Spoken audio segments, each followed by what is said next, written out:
Magandang umaga po sa ating lahat. Andito naman po si Professor Tonton Contreras sa isa na namang edisyon ng Usapang Politika dito sa Facebook, live sa mga friends ko at sa mga followers ko lang dito at mga subscriber ko sa YouTube ay pasensya na po at tayo po ay replay na naman. Ah, okay. Pasensya na po at medyo na-late tayo. May mga ginawa pa po ako. 11:00 na tayo ngayon nag-uusapang politika. Ay, kasi hectic po ang schedule ng lolo niyo, maraming ginagawa, may mga tinapos na kailangang sagutin, mga email, Lunes na Lunes kailangan may mga sagutin ka na mga naipon ng weekend.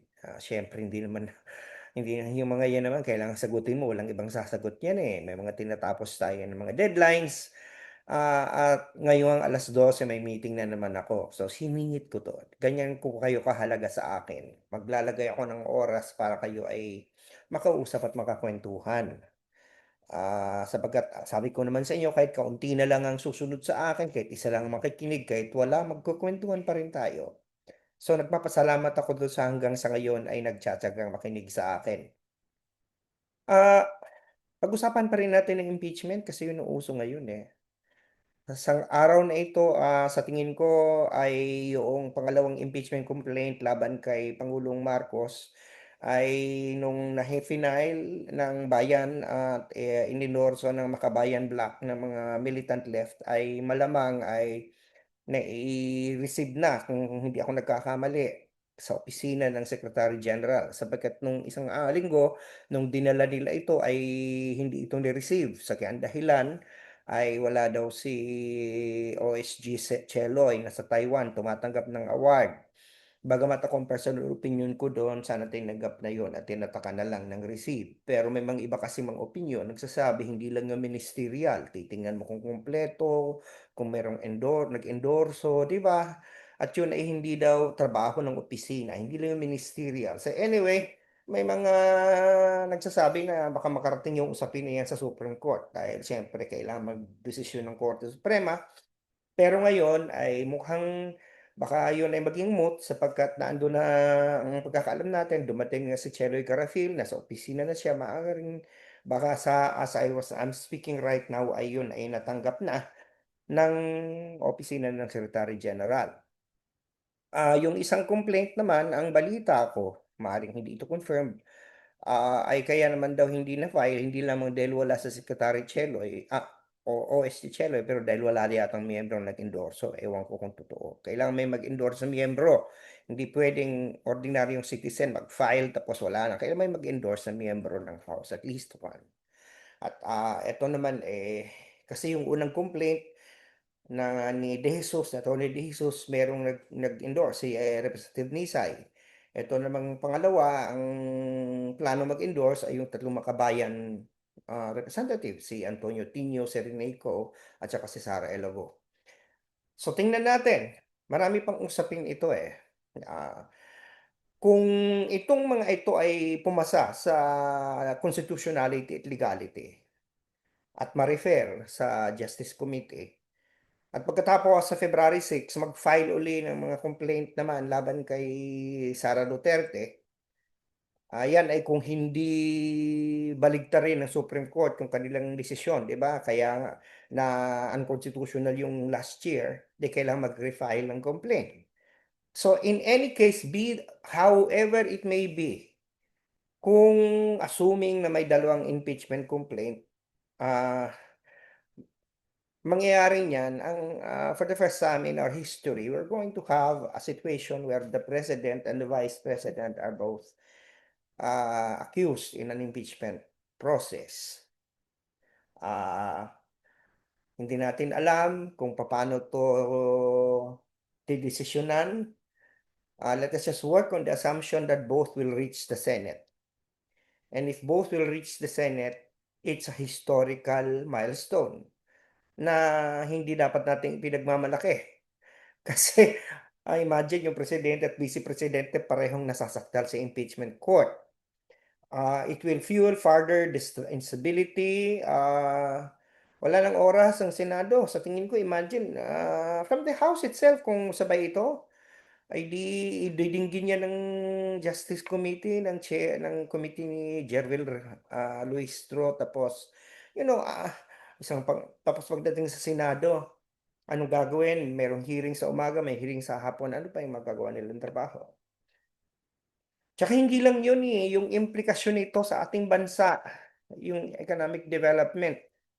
Alam mo, ako yan ang aking pangamba, parang, naandun na ako, gusto nating managot ang dapat managot, to hold both the president, the vice president accountable for what they've done, assuming if there are grounds, assuming na makapasa. Pero at the same time, ang pinapangamba ko yung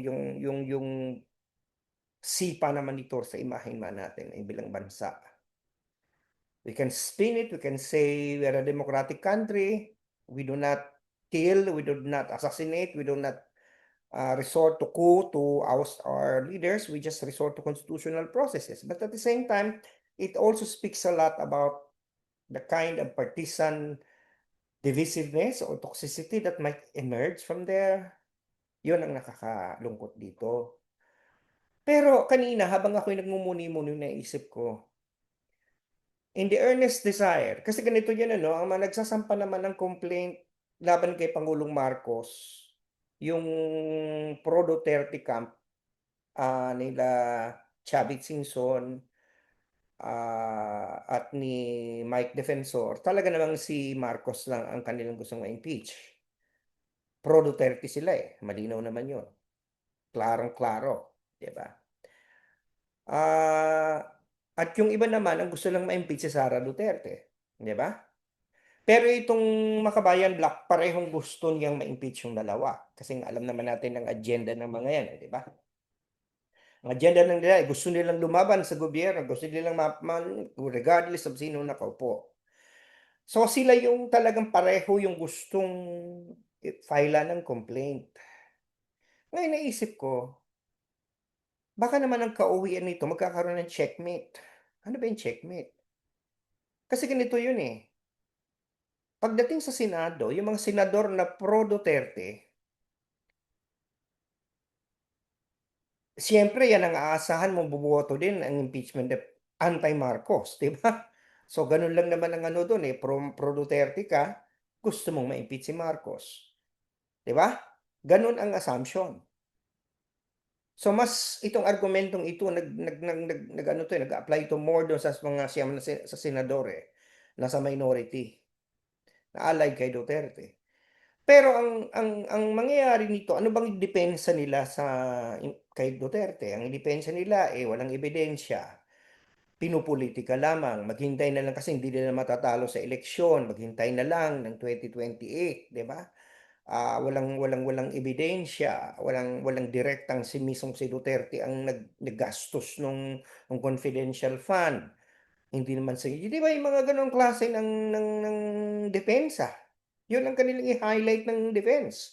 At yun din yung argumento ng mga pro Duterte supporters, 'di ba, pro Duterte senators. Ngayon punta natin kay Pangulong Marcos, yung mga dinidepensa nila, kapag sa kaso na ni Pangulong Marcos, yan din yung magiging depensa ng kampo ni Pangulong Marcos, right? 'Di ba?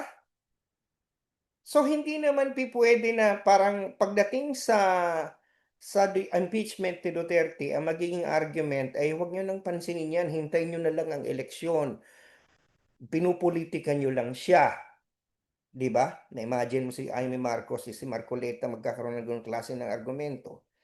Pero pagdating kay Pangulong Marcos, hindi nila 'yan papansinin, mamumulitika sila, 'di ba? Hindi magiging mas malinaw, magkakaroon ng opportunity makita ng mga tao yung inconsistency. Kasi yung gagamitin mo na mga grounds to defend Duterte will likewise be used by the Marcos also to defend Marcos, and you could not use it selectively. Kunyari, sasabihin ng mga Duterte, sampan niyo lang ng kaso yan sa Supreme Court, ay sa ano, sa Ombudsman, 'di ba? Gano'n. At ito namang si Marcos, gano'n din ang gagawin, ba't niyo na lang sampahan, 'di ba? Puwede naman sampahan siya, hindi nga lang puwedeng litisin, pero puwede pa namang imbestigahan na siya sa Ombudsman, ba't hindi kayo sa Ombudsman pumunta? So, may yung mga depensa, Maganda sana kung parehong magkakampi yung dalawa eh. Maganda sana kung pareho silang implicated for the same acts eh. Kasi nga, mas madali. Eh, ito hindi, magkaiba eh. Tapos, yung mga gustong ma-impeach si Sara, ay yung mga gustong ayaw ma-impeach si Sara Duterte, yung ino-oppose nila, gusto nilang ma-impeach si Marcos. So therefore, hindi ka mo pwedeng lalabas na masyado kang partisan. A good example, yun nga, yung sasabihin ng mga maka-Duterte eh, pinupolitika nyo lang yung tao, hintayin nyo na lang mag-eleksyon sa 2028, di ba? Yung sasabihin tapos pagdating kay Marcos, talagang pipigain nila. Samantalang pwede namang patapusin na lang ang term niyan, hindi ba? Or kulang sa ebidensya, di ba? Samantalang mas pangita pa nga na si Sara Duterte openly pinagbantaan ng ang ano ni Pangulong Marcos, di ba? Mas kita natin yung mas marami talagang koneksyon na sa opisina mismo ni Sara Duterte sa Vice President ang naglustay ng confidential fund. Pero itong mga flood control allegations kay Pangulong Marcos, hindi naman yung opisina niya ang gumawa, hindi naman siya. Other people and other agencies. So, yun yung may inaano lang siya for command responsibility. So if that is the case, then you could not unevenly impose or use a standard na gagamitin mong depensa kay Sara Duterte pero gagamitin mong pang-atake kay BBM. 'Di ba? Or i-expect mo na kay BBM dapat andun pero kay Sara Duterte pwede mong kalimutan na lang kahit andun na yung ebidensya. So yung ebidensya kay Sara Duterte napakalinaw pero sasabihin mo hindi yan mabigat. Pero yung kay Marcos, tangential lang, sasabihin mo mabigat yan.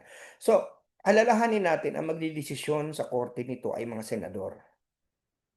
Hindi naman tayo eh.